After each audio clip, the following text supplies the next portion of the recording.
جس کے دامن میں نیکیوں کا انبار ہے، اس کے باوجود بھی وہ اپنی نیکیوں کو اس طرح سے تصور نہ کرے کہ میری نیکیاں میری نجات کی ضمانت ہیں، اس لیے کہ جو پیغمبر رحمت صلی اللہ علیہ وسلم خود ارشاد فرماتے ہوں ما عبدناک حق عبادتک، مجھ سے تیری عبادت کا حق ادا نہیں ہوا۔ آپ اندازہ لگائیں اے رسول اعظم کے دیوانوں، ہم اگر سجدے کر رہے ہوں، ہم اگر تہجد گزار ہوں، ہم قائم اللیل ہوں، ہم صائم النہار ہوں، ہم قرآن کی تلاوت میں صبح و شام گزار رہے ہوں، اور ہم یہ سمجھیں کہ ہمیں کوئی جنت میں جانے سے نہیں روک سکتا، تو سن لو اے رسول اعظم صلی اللہ علیہ وسلم کے دیوانوں، اپنی نیکیوں پر کبھی بھروسہ نہ کرنا، اپنی نیکیوں پر کبھی توکل نہ کرنا، یقیناً نیکیاں کرتے رہو، عبادت کرتے رہو، اس لیے کہ کل بروز قیامت ایک بندے کو جب رب اپنے فضل سے جنت میں داخل فرمائے گا تو وہ بندہ یہی تو عرض کرے گا مولا جنت میں تیرے فضل سے جا رہا ہوں، میں نے سجدے کیے ہیں، میں نے حج ادا کیے ہیں، میں نے عمرہ کیے ہیں، میں نے زکات دی ہے، اے میرے کریم اس کا صلہ کو عطا فرما۔ میرا مولا ارشاد فرمائے گا اس کی ایک آنکھ کو نکالو، میزان کے پلڑے میں رکھو، ایک پلڑے میں اس کی آنکھ رکھو اور دوسرے پلڑے میں اس کی زندگی کی ساری نیکیاں رکھو۔ اللہ اکبر، زندگی کی ساری نیکیوں کو میزان کے ایک پلڑے میں رکھ دیا جائے گا اور دوسرے پلڑے میں ایک آنکھ رکھی جائے گی، تو ایک آنکھ کی نعمت کا شکر بھی اس کی زندگی کے سارے سجدے ادا نہیں کر سکیں گے۔ پھر میرا کریم فرمائے گا اب میرا عدل یہ ہے اسے جہنم میں ڈال دو، وہ بندہ عرض کرے گا مولا بس تیرے فضل کی ضرورت ہے، ورنہ میرے سجدے اس لائق نہیں کہ تیری ایک نعمت کا بھی صحیح معنوں میں حق ادا کر سکے یا شکر ادا کر سکے۔ تو یاد رکھیں اپنی نیکیوں پر بھروسہ نہ کرنا، اپنی نیکیوں پر تکیہ نہ کرنا، بلکہ اللہ کے فضل پر بھروسہ کرو، نیکی کر کے ڈرتے رہو۔ ایک بڑا پیارا واقعہ میں آپ کی سماعتوں کے حوالے کروں تاکہ آپ محسوس کر سکیں۔ بہت سارے ہمارے نیک بھائی یہاں موجود ہیں، عبادت گزار موجود ہیں، پرہیزگار موجود ہیں، تھوڑی سی اصلاح ہوتی بھی چلے، اصلاح میں کرتا ہوا چلو تاکہ آپ محسوس کر سکیں۔ ایک اللہ والے تھے، نیک تھے، بڑے پرہیزگار تھے، ان کا کام تھا کپڑا دھونے کا۔ اللہ اکبر، انہوں نے بہترین کپڑا تیار کیا، بازار میں بہترین جب کپڑا انہوں نے تیار کر لیا، انہوں نے یہ سوچ کے تیار کیا کہ یہ کپڑا میں نے بہت اچھا تیار کیا، شہر کے بڑے تاجر کو بیچوں گا، اچھی قیمت مجھے ملے گی۔ بہترین کپڑا تیار کرنے کے بعد جب تاجر کے پاس پہنچے تو شہر کے بڑے تاجر نے جب اس کپڑے کو دیکھا تو دیکھ کر اس اللہ والے سے کہنے لگا بابا کپڑے میں تو کافی نقص ہے، یہ دھاگا ادھر نہیں ہونا چاہیے، یہ کلر ادھر نہیں ہونا چاہیے، اس کلر کا دھاگا ادھر نہیں ہونا چاہیے۔ یہ غلطیاں نکالنا اس نے شروع کی۔ جیسے ہی اس نے غلطی نکالنی شروع کی بزرگ کی آنکھوں سے آنسو جاری ہو گئے۔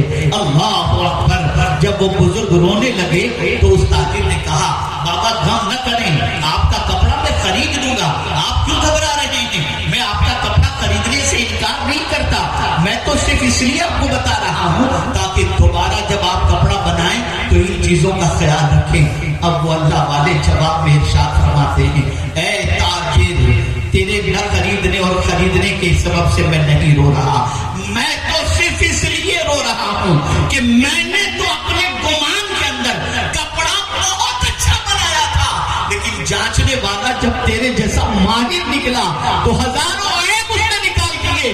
تو سجدے میں نے بہت کیے ہیں، جانچنے والا خدا ہے، اگر قیامت میں وہ میرے سجدوں کو جانچ لے اور کہتے تیرے سجدے میں یہ کمی ہے تو میرا قیامت میں کیا ہوگا؟ آپ اندازہ لگائیں، یہ اللہ والوں کی سوچ ہوا کرتی تھی۔ وہ عبادت کر کے ڈرتے تھے، وہ ریاضت کر کے ڈرتے تھے، وہ تقویٰ کر کے ڈرتے تھے، وہ تلاوت کر کے ڈرتے تھے۔ اور آج کا مسلمان گناہ کر کے بے خوف ہو گیا، آج کا مسلمان آوارگی کر کے اللہ سے معافی مانگنے کو تیار نہیں ہے۔ اے رسول اعظم کے دیوانوں، یاد رکھیں قرآن کہتا ہے اللہ کی بارگاہ میں معافی مانگا کرو، اللہ سے مغفرت کی بھیک مانگا کرو۔ آپ سوچتے ہیں پریشانیاں دروازوں پر دستک دے رہی ہیں، آپ سوچتے ہیں مصیبتوں کے بادل سر پر منڈلا رہے ہیں، آپ سوچتے ہیں کہ وہ کوئی پریشانی ایسی نہیں جو مستقبل میں دکھائی نہ دیتی ہو، بلکہ محسوس کرتے ہیں پتہ نہیں آگے کیا ہوگا، لیکن خدا کی قسم جب قرآن کا مطالعہ کرو گے تو پتہ چلے گا کہ ہر پرابلم کا سولوشن اللہ نے اپنی کتاب میں عطا فرمایا ہے، اور اس نے واضح طور پر فرما دیا کہ تمہاری کوئی پریشانی ایسی نہیں، کوئی مصیبت ایسی نہیں جس کا حل اللہ نے اپنی کتاب میں نہ رکھا ہو۔ ہر پریشانی کا حل اس نے اپنی کتاب کے اندر رکھا ہے۔ آئیے اسی کو میں سمجھاتا ہوں چلوں۔ میرے پیارے آقا صلی اللہ علیہ وسلم کے پیارے دیوانوں، حضرت امام حسن مجتبی رضی اللہ تعالیٰ عنہ اور حضرت امیر معاویہ رضی اللہ تعالیٰ عنہ دونوں تشریف فرما تھے۔ ایک شخص حاضر ہوا اور حاضر ہو کر حضرت امام حسن مجتبی رضی اللہ تعالیٰ عنہ سے عرض کرتا ہے، حضور زمانہ ہو گیا شادی کو، لیکن میرے گھر کوئی اولاد نہیں ہے، آپ کچھ فرمائیں، کوئی عمل بتائیں تاکہ میں کروں، تاکہ اللہ مجھے اولاد کی نعمت سے مالا مال فرمائے۔ امام حسن مجتبی رضی اللہ تعالیٰ عنہ نے فرمایا، استغفار کر، اللہ تجھے بیٹے عطا فرمائے گا، ایک نہیں 10 بیٹے عطا فرمائے گا۔ اللہ اکبر۔ امام حسن مجتبی نے جب یہ فرما دیا، وہ شخص اٹھا جانے لگا تو حضرت امیر معاویہ رضی اللہ تعالیٰ عنہ نے بلایا، ارشاد فرمایا، کیا نسخہ ملا تجھے امام حسن کی بارگاہ سے؟ اس نے بتایا بیٹے کی تمنا تھی، اولاد کی تمنا تھی۔ حضرت امام حسن مجتبی نے فرمایا، استغفار کر، تجھے اللہ 10 بیٹے عطا فرمائے گا۔ اللہ اکبر۔ حضرت امیر معاویہ نے فرمایا، جاؤ جا کر کے امام حسن مجتبی سے پوچھو اس پر کوئی دلیل بھی ہے۔ اللہ اکبر۔ وہ پہنچا امام حسن مجتبی کی بارگاہ میں، حضرت کوئی دلیل ہو تو پیش کریں تاکہ مجھے مزید قلبی اطمینان نصیب ہو جائے۔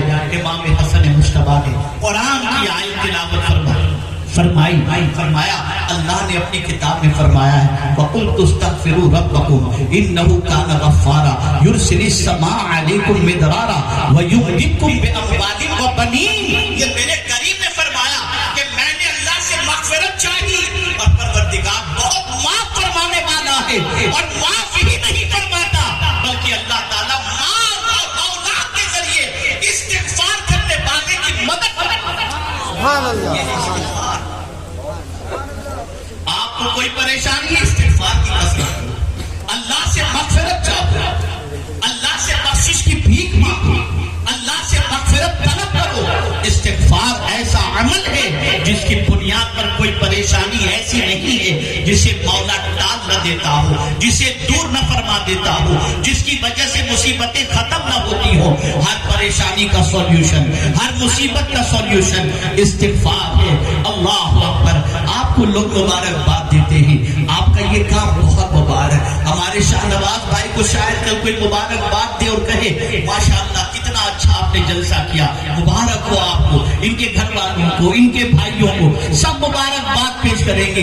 لیکن میں آپ کو بتاؤں، میرے استاد گرامی حضرت علامہ مجیب الرحمان صاحب قبلہ یہاں پر تشریف فرما ہے۔ میں بڑے زمانے کے بعد آج حضرت کے سامنے لب کشائی کی جسارت کر رہا ہوں۔ ان کی بارگاہ میں بیٹھ کر دارُ الادب کہہ کر میں نے جو ہے بہت کچھ سیکھا ہے، اور میرے یہ ابتدائی استادوں میں سے میری استادوں میں سے ہیں۔ میری خوش نصیبی ہے کہ آج ان کے سامنے میں کچھ معروضات پیش کر رہا ہوں۔ اے رسول اعظم صلی اللہ علیہ وسلم کے دیوانوں، لوگ ایک دوسرے کو مبارکباد دیتے ہیں، یہ مبارک، یہ مبارک۔ بہت سارے لوگ تو شادی میں جاتے ہیں، اچھا انہیں نہیں لگتا، پھر بھی کہتے ہیں مبارک ہو آپ کو، ماشاءاللہ بہت اچھا لگا۔ اب وہ دل سے کہہ رہے کہ اوپر سے کہہ رہے نہیں معلوم، لیکن مبارکباد دیتے نظر آتے ہیں۔ دکان بھی اندر سے جل رہی کہ اتنی ترقی کیسے کی، مبارک ہو آپ کی دکان کا۔ یہ سارے معاملات ہوتے رہتے ہیں۔ ایک ہوتا ہے انسان کا مبارکباد پیش کرنا، اور ایک ہوتا ہے پیغمبر اعظم کا مبارکباد پیش کرنا۔ آئیے ہم سنتے ہیں رسول اعظم کی زبانی، رسول اعظم نے کس کو مبارکباد پیش فرمائی، کس کو سرکار نے بشارت عطا فرمائی، کس کو رسول اعظم نے خوشخبری عطا فرمائی، کس کو پیغمبر رحمت صلی اللہ علیہ وسلم نے مبارکباد عطا فرمائی۔ یہ نہیں فرمایا جس کے پاس بہت مال ہو مبارک ہو اسے، بلکہ فرمایا طوبی لمن وجد فی صحیفته استغفارا کثیرا، مبارک ہو اس کو جس کے صحیفے کے اندر اللہ عز و جل کی بارگاہ کے اندر اس کا صحیفہ پیش کیا جائے تو اس کے صحیفے میں اس نے پایا، کیا پایا؟ استغفار کی کثرت۔ جس کے دفتر میں نام اعمال کے اندر استغفار کی کثرت ہو، حضور اسے مبارکباد اسے مبارکباد۔ لیکن ہمارا حال یہ ہے کہ ایک بار بھی استغفر اللہ کہنے کے لیے تیار نہیں، ایک بار بھی اللہ سے معافی مانگنے کو تیار نہیں۔ ٹھوکر لگ جائے کسی کو تو کہتے ہیں معاف کرنا، اور اللہ کے ارشاد کے خلاف پوری زندگی گزار کر اللہ سے معافی مانگنے کو تیار نہیں، اللہ سے مغفرت کی بھیک مانگنے کو تیار نہیں، اللہ سے بخشش کی بھیک مانگنے کے لیے تیار نہیں۔ اے رسول اعظم صلی اللہ علیہ وسلم کے دیوانوں، دنیا کا انسان تجھے کہتا ہوا دکھائی دے گا کہ ایک بار معاف کرتا ہوں، دوبارہ معاف نہیں کروں گا۔ اگر کسی کو آپ نے ستایا، کسی کو آپ نے تکلیف دی، بیوی کا معاملہ لے لیجیے، شوہر سے گڑ گڑائے کہ مجھے معاف کر دیجیے، ایک بار معاف کرتا ہوں پھر نہیں کروں گا۔ ساس کہے کہ ایک بار معاف کرتی ہوں دوبارہ نہیں کروں گی، آئندہ غلطی نہ ہو۔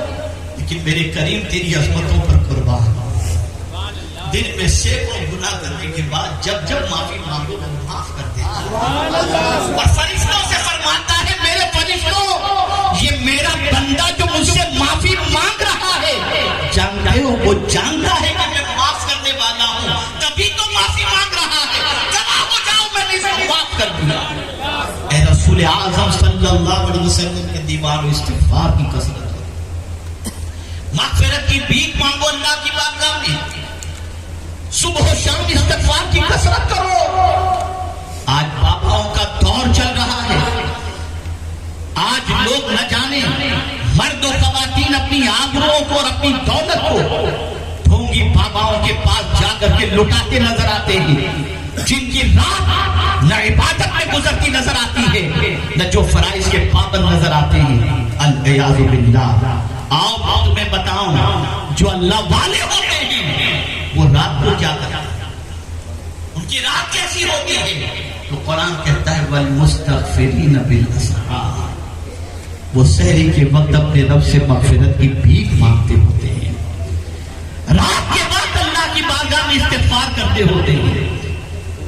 اور آج ہمارے نوجوانوں کی راتیں گندی پکچروں کو دیکھنے میں گزرتی ہیں، آج ہمارے نوجوانوں کا دن آبادی میں گزرتا ہوا نظر آتا ہے، گناہ کر کے بھی مسکراتے نظر آتے ہیں، گناہ کر کے بھی کہے لگاتے نظر آتے ہیں، گناہ کر کے بھی اپنے آپ کو مطمئن محسوس کرتے نظر آتے ہیں۔ مانگو اللہ سے مغفرت کی بھی، استغفار کی کثرت کرو، اور ہماری مغفرت کی فکر، ہماری مغفرت کا خیال کتنا ہے کہ اللہ ہمیں بخش دے کسی صورت۔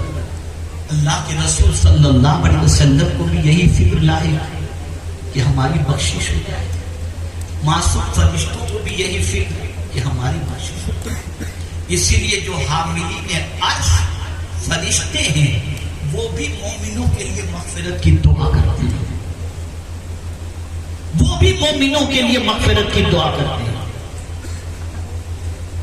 خود رسول اعظم صلی اللہ علیہ وسلم سے رب قدیر جل جلالہ نے مومنین کے لیے مغفرت کی دعا کا حکم عطا فرمایا، مغفرت کی دعا کے بارے میں فرمایا اللہ سے مغفرت مانگو، اللہ سے بخشش مانگو۔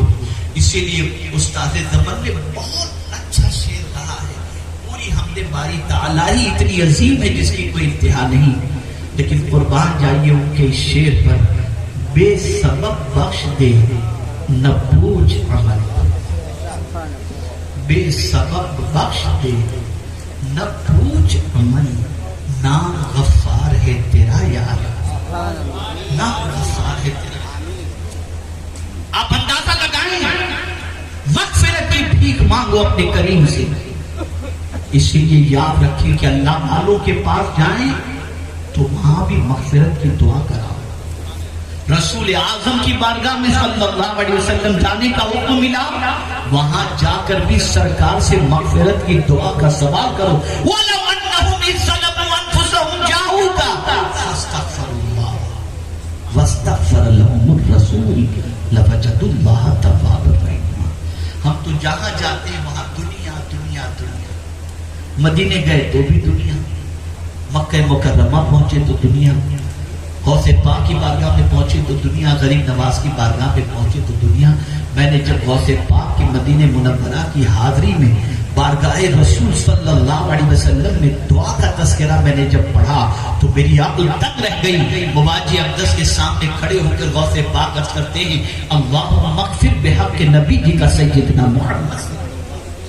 وہ غوث پاک جو شکم میں مادر سے ولی بن کر کے جلوہ گر ہوئے اور ماں کے پیٹ سے 17 پارے کے حافظ پیدا ہوئے، وہ بھی بارگاہ رسول کے اندر پہنچ کر مغفرت کی بھیک مانگتے ہیں۔ مسلمانوں کیا سیکھا ہے ہم نے؟ ہمارے دل و دماغ پر دنیا اتنی چھا گئی ہے، فنا ہونے والی دنیا، گناہوں کی محبت، آوارگی کی محبت اتنی بیٹھ چکی ہے کہ ہم بھول چکے ہیں کہ ایک نہ ایک دن اللہ کی بارگاہ میں حاضر ہونا ہے، اور ہمارے ایک ایک کیے کا جواب یہ کان سے پوچھا جائے گا، آنکھ سے پوچھا جائے گا، دل سے پوچھا جائے گا۔ ان السمع والبصر والفؤاد کل اولئک کان عنہ مسئولا۔ آج جو چاہو کر لو، لیکن ان ساری چیزوں سے قیامت میں سوال ہوگا اور جواب دینا پڑے گا۔ چونکہ آج کا جلسہ یہ سارے ثواب سے متعلق ہے، اس لیے میں نے اس موضوع کا انتخاب کیا کہ اولاد کی طرف سے، خاص طور پر شاہ نواز شریف، ان کی برادران اور ان کی پوری فیملی جو میں عرض کرنے جا رہا ہوں، اسے ذہن کے اندر محفوظ کرنا